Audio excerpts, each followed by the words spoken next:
একটা জিনিস কি লক্ষ্য করেছেন, এই বাংলাদেশের ইতিহাসের ভিতরে দুইজন নারী দেশ চালিয়েছেন। একজনকে আল্লাহ অসম্মানিত করেছেন, আরেকজনকে আল্লাহ সম্মানিত করেছেন। যাকে অসম্মানিত করেছেন সেই দেশ এবং জাতির সাথে গাদ্দারি করেছে, মানবতাকে ধ্বংস করেছে, ইসলামকে ধ্বংস করার চেষ্টা চলেছে, ওলামায়ে কেরামকে হত্যা করেছে, দেশ ও মানবতাকে ধ্বংসের মুখে ঢেলে দিয়েছে, দুর্নীতি রাহাজানি সব কিছু করেছে। সে সত্যিকারের দেশপ্রেমিক ছিল না। ওই নারীটা দেশের বিরুদ্ধে কাজ করেছে, ইসলামের বিরুদ্ধে কাজ করেছে। তার অন্তরে দেশের বিন্দু মাত্র কোনো ভালোবাসা ছিল না, ইসলামেরও ভালোবাসা ছিল না, দেশেরও ভালোবাসা ছিল না। এই কারণে আল্লাহ তাআলার তরফ থেকেও তার প্রতি প্রত্যেকটা মানুষের ঘৃণা এ বাংলার জমিনে আল্লাহ তাআলা দেখিয়ে দিচ্ছেন।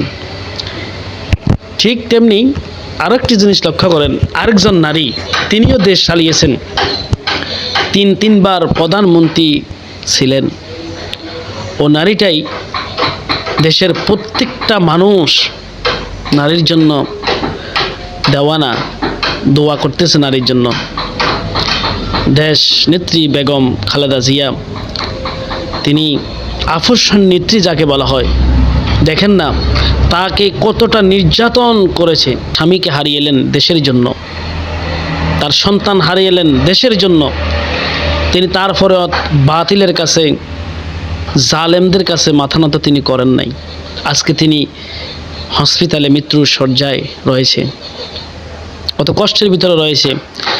দেশের প্রত্যেকটা মানুষই তার জন্য দোয়া করতেছে। এটাই তো পাওনা। তিনি দেশ এবং মানবতার খেদমত করেছেন, ইসলামের খেদমত করেছেন, ইসলামের জন্য কাজ করেছেন, ওলামায়ে কেরামের পক্ষে নিয়ে কাজ করেছেন। তাই আমরা এখান থেকে শিক্ষা নিতে হবে, এই বাংলার জমিনে এইটা থেকে শিক্ষা নিতে হবে। যারা সামনের ভবিষ্যতে দেশ চালাবেন তারা একটা জিনিস লক্ষ্য রাখবেন, দেশ এবং মানবতার কল্যাণের জন্য যারা কাজ করবেন তাদের সারা জীবন ইতিহাসের পাতায় সম্মানিত থাকবেন। আর যারা দেশ এবং মানবতার বিরুদ্ধে কাজ করবেন, ইসলামের বিরুদ্ধে কাজ করবেন, ওলামায়ে কেরামের বিরুদ্ধে কাজ করবেন, তাদেরকে সারা জীবন তিরস্কার করবে, জনগণ তুচ্ছ তাচ্ছিল্য করবে, জনগণের ভালোবাসা অর্জন করতে পারবেন না। অনুরোধ জানাবো, যারা দেশ চালাবেন তারা এটা মাথা রেখে সামনের ভবিষ্যতের জন্য, এই দেশের জন্য চিন্তাভাবনা করেই দেশ চালানোর জন্য চেষ্টা করবেন। পরিশেষে দোয়া করি আল্লাহ তাআলা দেশনেত্রী বেগম খালেদা জিয়া, আফস্যান নেত্রী যিনি এ দেশ ও মানবতার খেদমত তিনি করেছিলেন, আল্লাহ তাআলা তাকে সুস্থ নেখাত দান করুন। আর যদি সুস্থ নেখাত যদি তার নসিবে না থাকে, আল্লাহ তাআলা তাকে জীবনের গুনাহগুলো মাফ করে দিয়ে ইমানের সহিত আল্লাহ আপনার দরবারে তলব করিয়েন।